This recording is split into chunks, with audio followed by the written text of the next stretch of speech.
कटिहार जिले के हसनगंज प्रखंड अंतर्गत रामपुर पंचायत के केलाबारी प्रखंड प्रमुख आवास परिसर में भारतीय जनता पार्टी कटिहार विधानसभा क्षेत्र के लिए लाभार्थी सम्मेलन सह जनसंपर्क अभियान चलाया गया, जिसमें मुख्य अतिथि के तौर पर केंद्र कृषि राज्य मंत्री भारत सरकार के कैलाश चौधरी शामिल हुए। वही मौके पर बिहार के पूर्व उप मुख्यमंत्री तारकिशोर प्रसाद, विधान पार्षद अशोक अग्रवाल, इसके साथ ही प्रखंड व जिला के भाजपा कार्यकर्ता उपस्थित रहे।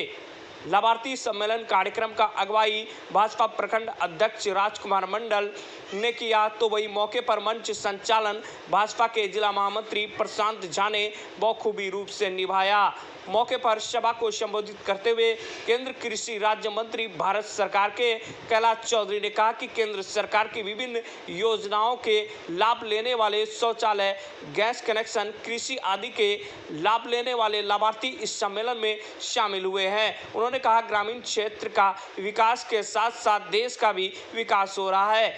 देश आगे बढ़ रहा है, विश्व गुरु बनेगा। वही संबोधित करते हुए कहा कि 2024 के चुनाव में फिर से मोदी को लाकर अपनी भागीदारी को सुनिश्चित करेंगे। इस मौके पर कृषि मंत्री ने बुजुर्ग व पार्टी कार्यकर्ताओं को माला पहनाकर सम्मानित किया। इस अवसर पर प्रखंड प्रमुख नीलू देवी, मुकेश श्रीवास्तव, ज्योतिषकांत कुंवर, महेंद्र प्रसाद मंडल, समाज सेवी गौतम कुमार आदि प्रखंड व जिला के कार्यकर्तागण मौजूद रहे।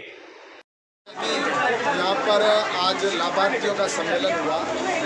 इसमें केंद्र सरकार की जो योजनाएं हैं उन योजनाओं का लाभ लेने वाले, चाहे वो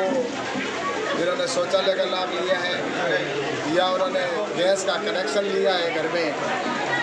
या उन्होंने प्रधानमंत्री आवास की योजना हो, चाहे दीनदयाल ग्राम ज्योति योजना के घर में लाइट हो, या हर घर नल की योजना का लाभ जिन्होंने लिया है, ऐसे किसान सम्मान निधि का लाभार्थी और ऐसे विभिन्न प्रकार की जो गरीब कल्याण की योजनाएं हैं उन योजनाओं का लाभ लेने वाले आज लाभार्थी यहाँ पर इकट्ठे हुए। और ऐसे कई हमारे पुराने बंधुगण जिन्होंने इस पार्टी के लिए काम किया वो भी यहाँ पर एकत्र हुए और उन्होंने प्रधानमंत्री आदरणीय नरेंद्र मोदी जी का धन्यवाद ज्ञापित किया है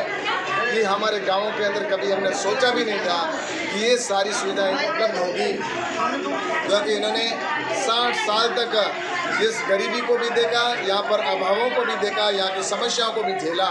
लेकिन इनका सुनने वाला कोई नहीं था। लेकिन प्रधानमंत्री नरेंद्र मोदी जी ने ग्रामीण क्षेत्र में जो सुविधाएं की, गरीब कल्याण की जो योजनाएं बनाई और सेवा और सुशासन को ध्यान में रखकर जो देश को आगे बढ़ाया, उसके 9 साल पूरे हो रहे हैं। तो प्रधानमंत्री जी के 9 साल पूरा होने पर इन सभी लाभ लेने वाले सभी लाभार्थियों ने धन्यवाद ज्ञापित किया है और उसी के निमित्त आज हम सब यहाँ पर उपस्थित हुए और सबका ये देखकर प्रसन्नता होती है कि आज ग्रामीण क्षेत्र का भी विकास हो रहा है, देश का भी विकास हो रहा है। और इंफ्रास्ट्रक्चर की दृष्टि से चाहे वो वंदे भारत की ट्रेन हो, चाहे ट्रेनों का सुदृढ़ीकरण हो, या एक्सप्रेस हाईवे हो, या NHAI के द्वारा नेशनल हाईवे बनाए जा रहे हों, इस तरह से लगातार देखते हैं एक्सपोर्ट एयरपोर्ट बनाए जा रहे हैं। तो ये सारा इंफ्रास्ट्रक्चर देखकर अब लगता है कि भारत विकसित हो रहा है और आने वाले समय में विकसित भारत जो विकासशील की परिभाषा से बाहर निकलकर, और हमारा सपना है कि भारत विकसित राष्ट्र बने। और प्रधानमंत्री नरेंद्र मोदी जी को धन्यवाद देता हूँ कि उनके नेतृत्व में देश आगे बढ़ रहा है और विश्व का नेतृत्व भी कर रहा है, विश्व गुरु बनेगा। तो इसलिए आज यहाँ पर सब लोग इकट्ठे हुए। केंद्र की यह पहली भारतीय जनता पार्टी की सरकार है जो केंद्र की योजनाओं से लाभान्वित हुए जो समाज का कमज़ोर वर्ग है उसके साथ संवाद करती है, लाभार्थियों से बात करती है। इसके पूर्व में आज तक कभी किसी सरकार ने केंद्र सरकार की योजनाओं के लाभार्थियों से बात नहीं की। बात करते कहाँ से? स्वयं राजीव गांधी ने कहा कि जब हम 1 रुपया भेजते हैं तो 15 पैसा मिलता है। इसलिए किसी भी सरकार को यह हिम्मत नहीं थी कि केंद्र की कल्याणकारी योजनाओं के लाभार्थियों से वो संवाद कर सके, क्योंकि उन्हें पता है कि योजनाएं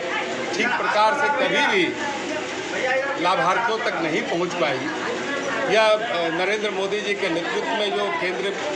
केंद्र में हमारी यशस्वी सरकार है